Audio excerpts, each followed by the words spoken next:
时髦。我妈好几天没有打我了。我妈已经3天没有打我了，这个人挺我总觉得你们家有个别的年轻的男人在那边走过去。什么时候？什么时候？谁最快把自己的饭给扣到中间去？然后又叫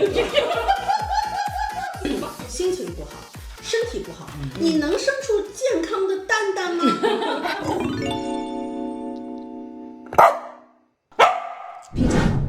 披萨是我订的，我来上菜。还有你，这是我做的菜啊。好吃，我还没吃。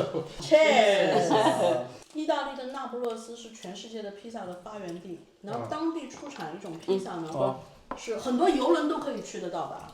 然后它当地出产的一种 cheese 是他们当地人都不够吃，所以是不出口的。我们在国外是根本吃不到的。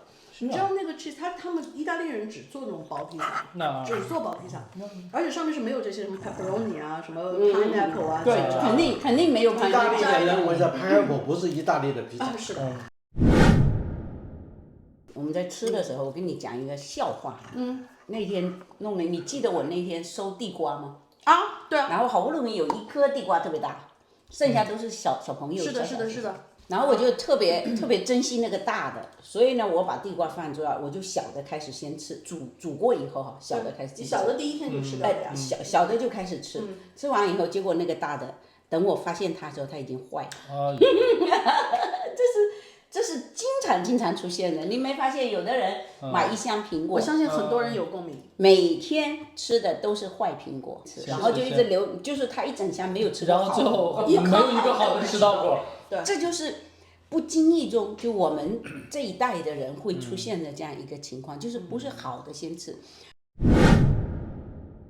我从小吃东西都是好的留到最后，是的，就是把不好的先吃。我一样，我小时候吃个肉包子啊，我最喜欢吃肉包子，非要把所有的皮子留个肉，然后我准备吃的那时候一口，然后那个旁边那个走廊里的撞来撞去，梆一撞，然后掉地上。这个实在是太……谁看到我的馅儿啊？谁看到我的包子馅儿？我们这一代哈，就是说每个小朋友都有这样惨痛的经历。为什么你们还在？我觉得你们那时候生活已经很好了。不一样，还是有这个感觉，是先苦后甜，因为老人家在灌输你的是先苦后甜。可能是有这种，就是潜意识的这种教育的东西。因为我们那个不用说，因为我们那是吃不饱嘛，那是肯定。我跟你们都不一样，我会把那个最大的地瓜先吃掉，然后把包子先吃掉。太假了，因为就怕被别人抢了，是吧？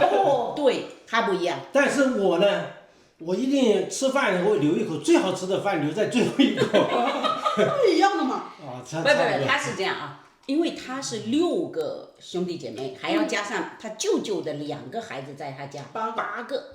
那你想想看，他比如说一碗菜出来。那吃完以后，看谁最快把自己的饭给扣到中间去。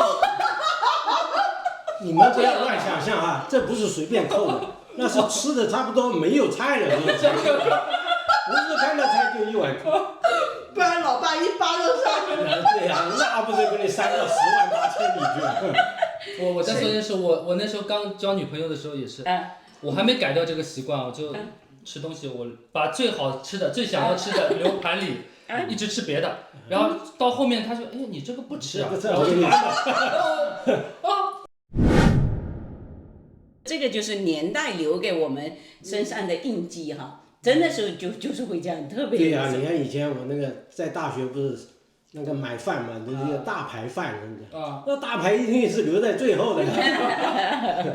我妈去温哥华某个超市买菜哈，咱就不提它是哪一家了。那家是出了名的便宜。然后呢，我妈为什么一定要让我去呢？是让我帮忙扛。她说她的朋友都告诉她，只要从那个超市出来，一定是大包小包拿不动。去了之后呢，我就有点被那个场面震惊到了。就是基本上所有的菜你都要从一个坑里挖出来。然后就是什么叫从一个坑里挖？就是它的那个有个大筐，你比如说不是挑个西瓜啊，或者黄瓜啊、苹果啊，反正总之是这样，它都是一个很大很大的一个筐。然后大家都扑在上面开始偷啊，开始刨啊。去别家买的时候，我妈就还在埋怨呢，的确没有那一家便宜呀。然后我说你有没有发现一件事情，那一家买东西特别容易坏。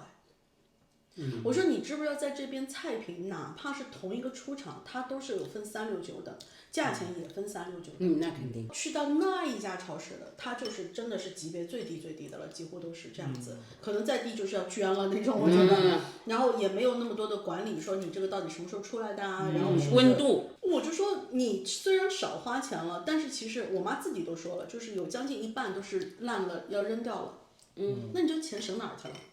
还有降价，降价的东西是最不省钱的，是，就尤其是你不要的，尤其是你不需要的，但是因为你看到那个价格，没错，然后其实是扔掉。其实以前我也干过这个事儿，我我也干过。我在多伦多的时候，那有的时候超市米不是减价嘛，我多买2包回来，结果吃到后面它就长虫子啊，因为它就是过了那个时间，或者那一批货本来就是他们过期了才降价，发现有虫子了，那也有可能，然后它就降价。这个是有另外一个说法，不是说价钱上也可能你不会亏，它米总是要吃完的，但是你亏的是身体。所以我现在改了，我现在都一包一包的买。对，他现在就买一点。我记得我跟阿婆在某一集的电台节目里面还特别聊到，我们算过一笔账，就是说你买 organic 的东西，比如说我们现在说买有机的，吃有机食品，然后你到底多花了多少钱？我只把鸡蛋和牛奶换成有机的，其他先不换，那就是差不多一个礼拜2个礼拜少喝一杯奶茶的钱。没差多少钱。天哪，我还少喝一杯奶茶，奶茶给你带来些啥呀？对不对？不说都知道。我都不喝奶茶。是的，那我又不少喝了一杯对我来说有毒的东西，然后又吃多了很多对我来说有益的东西。鸡蛋这个东西，我当然我这人科学观点不是特别强啊，但是我的直觉告诉我这是跟基因有关的。对，你这个鸡妈妈心情不好。身体不好，你能生出健康的蛋蛋吗？你不可能生出健康的蛋蛋，那你个不健康的蛋蛋就吃到我肚肚里面去了。对呀，那我就当然就变得我传承了你的不健康。他就怕说他在喂养他的时候这些饲料嘛。是的，你知道我妈，在我一个不留神的时候，她就会去买，不单是买整个超市最便宜的蛋。还能摸出规律，哪一个超市逢礼拜几一定降价的时候才去买那个超市当时降价里面还最便宜的那个鸡蛋。就是说我现在不知道，就是这种东西有时候是根深蒂固。就是你总有一天要那个，你要把它那个开关打通，没打通的时候永远说不通。我不打通，我直接消灭它。那我开车去买菜就听我的。油，我妈昨天还跟我说呢，说不然买一个最便宜的油，我炸东西用。我说炸的东西本来就是致癌的，你还用一个致癌的油去炸你要吃致癌的东西，我说那就是一个死。不好意思，妈妈，就是我不用那么刺激的话，我就害怕刺激不到它。你知道吗？就要足够温度。我跟你讲，就比如说我回国的时候看我爸妈，我有时候只能是不看。因为他们会把这种东西就囤，就是都是降价时候买来的囤。你要说我爸的工资都还可以，但他根本不缺这些，但他就会囤，囤到最后你觉得它里面都有霉了，那这时候他扔掉，扔掉还是好的。就说扔掉是我看见了，我必须把它扔掉了，我没看见我不知道他会不会扔。就有很多想象的后所以果。我跟你讲，这个事情。我觉得不能过于苛求老一辈人，因为这个是因为他们那个年代，他们养成的一种生活习惯，因为在那个年代确实物质极度的匮乏。20人的年代。对，我想到那我奶奶当时给我爸做那个东西，做那个饼，然后呢，其中一部分饼弄焦掉了，然后叫我爸先把那个焦的吃掉，然后我爸把焦的吃掉，那剩下的饼吃不掉了嘛，饱了嘛。还有一些饼，那第2天再回锅煎一煎，然后又焦掉。我爸就没吃到过不焦的饼。是啊，很服气。我们吃饭的时候不能讲这样的笑话，会呛到，你知道吗？那乔野，我是这么觉得，我们说的没错。我曾经跟阿婆录过一集《中国大妈妈》，我们是站在一个我们先理解你的角度，然后再去剖析，希望能够给大妈们一点影响。但是，你发生在自己亲人的身上的时候，他不理解。也必须理解，除非我们的关系是另外一种，就是我就是一个乖女儿，妈妈说啥就是啥，妈妈说什么我必须要听，除非是这种关系，但我们家不是这种关系。你让我说一句话行不？其实我没说完，其实我是觉得你后面的观点跟你是一致的，就是说我们首先理解他们的出处，但是我们要对他们善于引导，让他们要走出过去的不好的习惯，因为毕竟现在的物质生活条件跟过去完全不一样，你现在要更注重的是健康，过去是注重的要吃饱。对，我还是那句话，不要浪费身体，宁可浪费钱，不要浪费身体。因为有时候你就浪费身体。因为过去你说人他是饿死，现在人不会饿死，他会病死。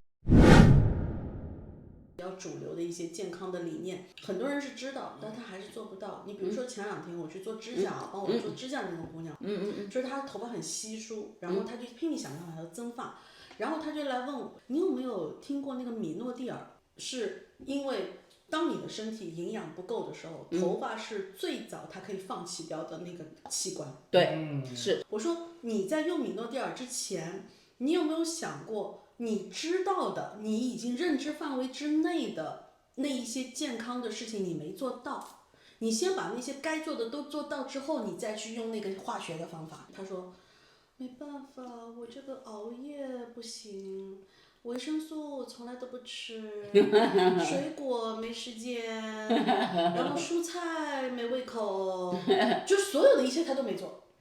那是。但不是他不知道，他知道的。但是我就觉得比较困惑的就是有一些事情，有一部分他是不知道，对吧？这是可以教的，可以告诉他的，可以灌输的。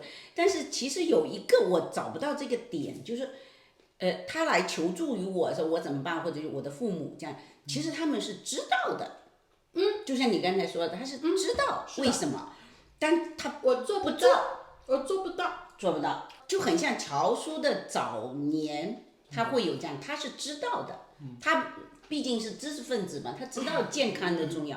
但你叫他说你让我放弃快乐，就是比如我爱吃，我爱吃的东西，这太耳熟了，是吧？你让我放弃快乐，那我活那么长干嘛？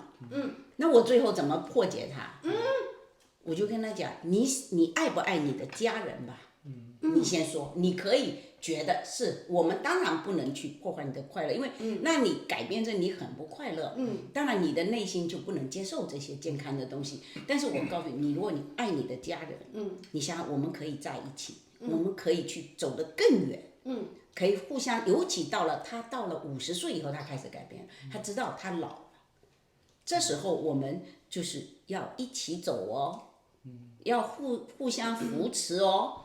这时候他接受了，那么一下子就打通了。我那个时候曾经给那个 Sean 翻你们的视频哈，就是在我家电视里面就翻到你们以前的视频，就是你们刚刚来温哥华看你们在温哥华第1套房子的时候去看房子的那个视频，因为那时候还疫情期间嘛，戴着口罩嘛，花花都没认出来那是。我看了很震惊，这完全是2个人了，已经是。我跟阿婆2个人做电台节目到后期的时候，我印象中我跟阿婆讲过好几次，我说有时候你看那个视频里面，就是你只不拍到乔叔脑袋的时候，就是你不知道那个是谁，我总觉得你们家有个别的年轻的男人在那边走过去。就真的什么时候？急了。虽然我健身是从去年11月份就开始的，但是那个时候我是体能也很差啊，代谢肯定一塌糊涂啦，心脏功能也不太好啦，对吧？就是好，但是我这么多个月，一直到上次看到他那6块腹肌哈，然后这之前我总是觉得说，我这付出代价也太大了，我每个月请私教花多少钱啊？然后但是这个效果不是没有，不太明显，那我肯定什么地方做错了，就是我整个作息时间全部都改了一下，一顿没少吃，就看到1天1磅这么往下掉，然后就整个因为主要的还是睡觉。我觉得所以我当时一直跟他，你看我们的微信聊天里面，咱们提一杯，感谢对，上。我跟他讲，没有，你也装一下。我老跟他讲睡眠，他开始不信。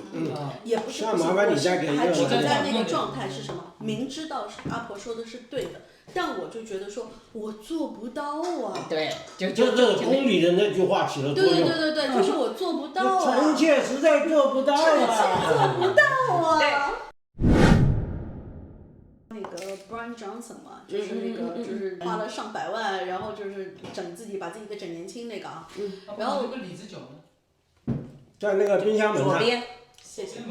他讲到一个让我这个很抠门的人突然之间醒悟的一句话，就是说，睡眠的这一个药，这一个方法是免费且最有用。对，最有效的。免费还最有用，你免费你都不用，你还花钱整那些有的没的干嘛？你这太亏了。所以。你们喝完再倒。你知道我现在跟阿公正在改变一个东西。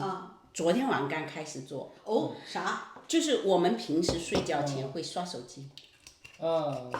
他也是用手机助眠，感觉其实越搞睡眠越不好。他那个人褪黑素其实是人为什么能够睡得好？是褪黑素。是你那个到了点，你各种的就说，比如灯关掉什么，它就慢慢这种黑暗的那种情况会刺激你的褪黑素产生，然后你的睡眠，所以人的睡眠的深层，它的一个深层睡眠最重要。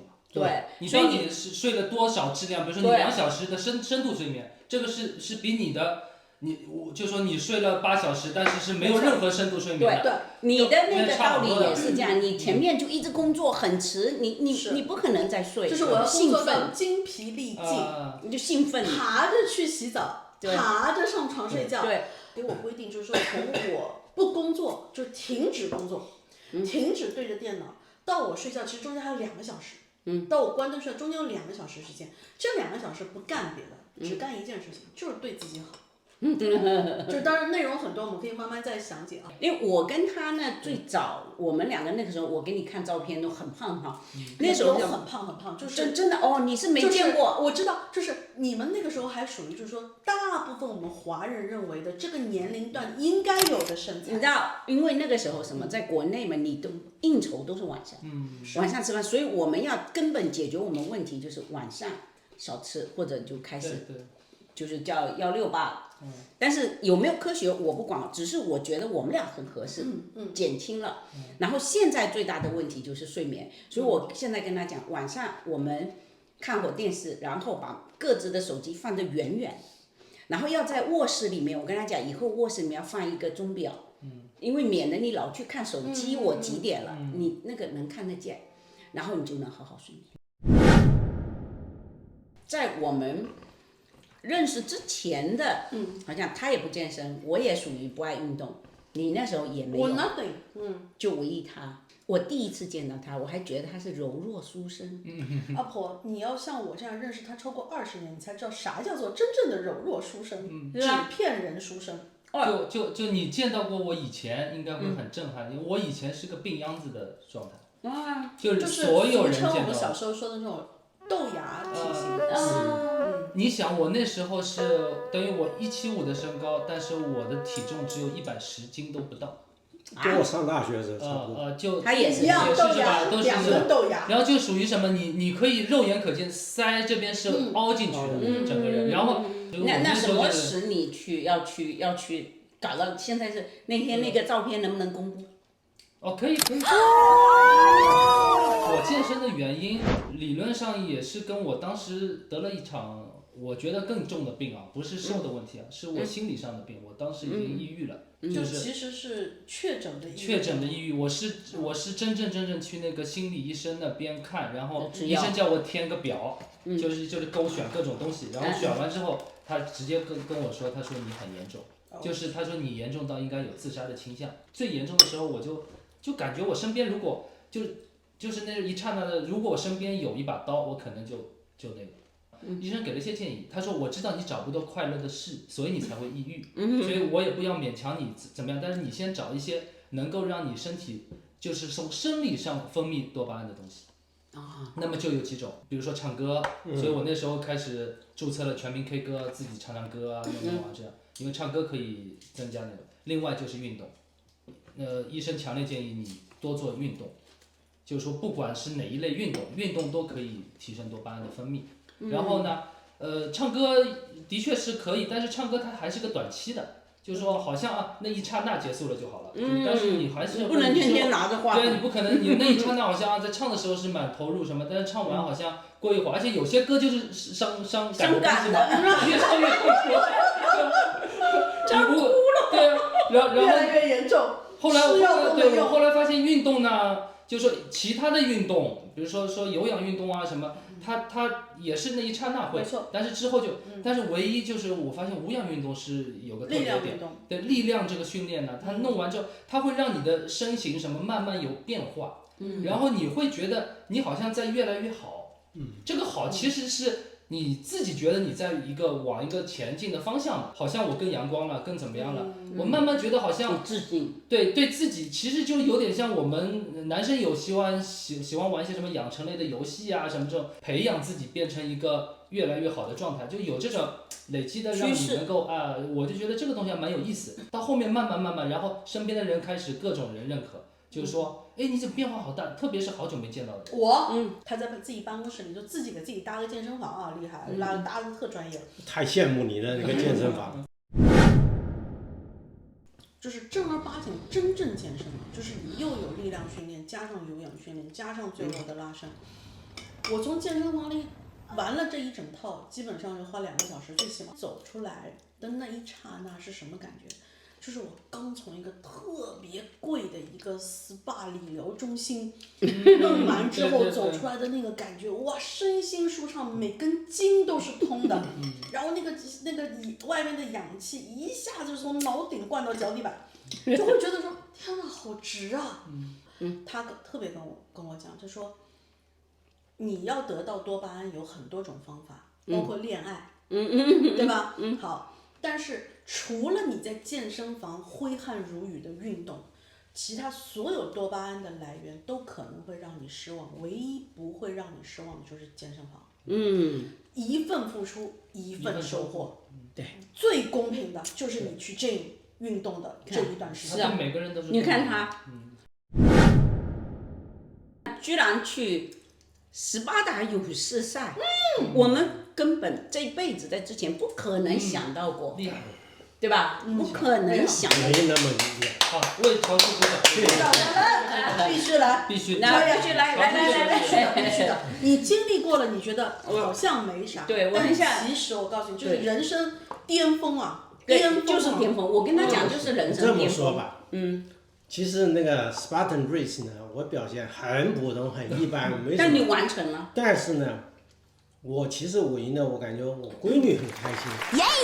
我觉得她会引以为傲。对，是这件事情，虽然它并不是什么对其他一个人来说都是 nothing， 但是对孩子来说，能够带给他这么一份愉悦和骄傲的话，我觉得值得，这真的值得。 This is my dad。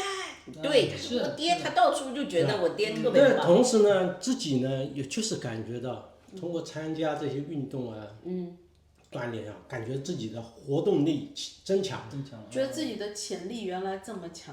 因为你知道，感觉自己不是那么畏。他50岁以后，他经常会说一句话：“哎呀，一年不如一年。”因为你会感觉，比如说以前他能够扛起的，现在扛不动了。然后现在哎呀腰这个又不行，那边后来经过这一次以后，他会发现，你看他能拿100磅的东西跑。对。真正去健身，可能他也给我一个无形的一个影响吧。因为他原来小时候什么样子，我太记忆犹新了。就是你就感觉就是他那小腰，这条裤子挂得住。我那时候真的，我买裤子特别累，买不到我腰身的。挂不住。我要到那个童装部去找。哎，我知道，我们以前有一个领导。你知道他后面走过去，他那裤子是飘的。不要说了，他有画面感了，真的，连味道都说出来了。我觉得别的哈都是次要，真正有了身体以后，你再来谈很多东西哈，他就有底气。是没错，就是你就知道不会说我做不到。有了身体以后，你会发现很多事情你都做得到。就是运动给我们带来的是一种生活质量的提升，对自己对生活的感受而且会更自己，更好。而且一种精神面貌。比如说以前我去拿那一桶，我可以，现在你自己觉得哎呀不行了，那我就认命，因为不行的时候你没有别的办法，那你就说 OK， 那我就这样了，因为我年龄到了，那我就拿不动了，是吧？对自己慢慢的开始降低要求，越来越低。你甚至对自己的走路以及你能走多远、能吃多少都越来越低，那你的心气儿没了。是的，对，精神气质。心气儿没了。对的。所以我很想用网络上经常那个讲说你要什么状态。不要太时髦。我妈好几天没有打我了。我妈已经3天没有打我了，给你这么就是你走出来就要有那种感觉整个人都要飘了。对，就是你走出那个六亲不认的步伐来了，你那个感觉就。你知道我们家的女人有一个特点，就是老是忘了自己到底多大。这句话从我外婆开始，就是我印象非常深。我记得我外婆80大寿那一天，全家人在照相馆门口排队等外婆来拍照，就拍全家福啊，全部人都来了，就是外地的，就不在上海的都来了。然后就是大家都打扮好了，然后在等外婆。外婆干嘛去了？逛街去了。我记得外婆一出现之后，家里面好几个人异口同声：“你忘了你多大了？”然后我大包小包特逛街，拿了做特价，然后呢买了好多衣服，然后怎么样，来80岁大寿来拍照啊！有一次我妈扛床垫把腰崴了，我居然说了一模一样一句话给我妈，我不至于，你忘了你多大？她一个人扛个 queen size 的床垫，把腰给扭了。那我们对老人家也是。就是觉得你老人家该有什么样，好像你轻易去给他定义。就像乔叔那天爱说我说他离长大还远呢。所以我有的时候也会忘记我年龄，因为我觉得这是一个很好，我自己很高兴。祝贺你成功了。对，我会忘记我年龄。我一直想着我还是就心中还住着一个不是坏女孩吗？对，就是这样。对，我经常想干坏事儿。我特别理解，我就是这样子。你现在有了支持者啊。不是，这是共鸣者。就回国的时候见到我中学的同学，然后他们很多人在讨论的就是我可能在算我还有多少时间要退休。What？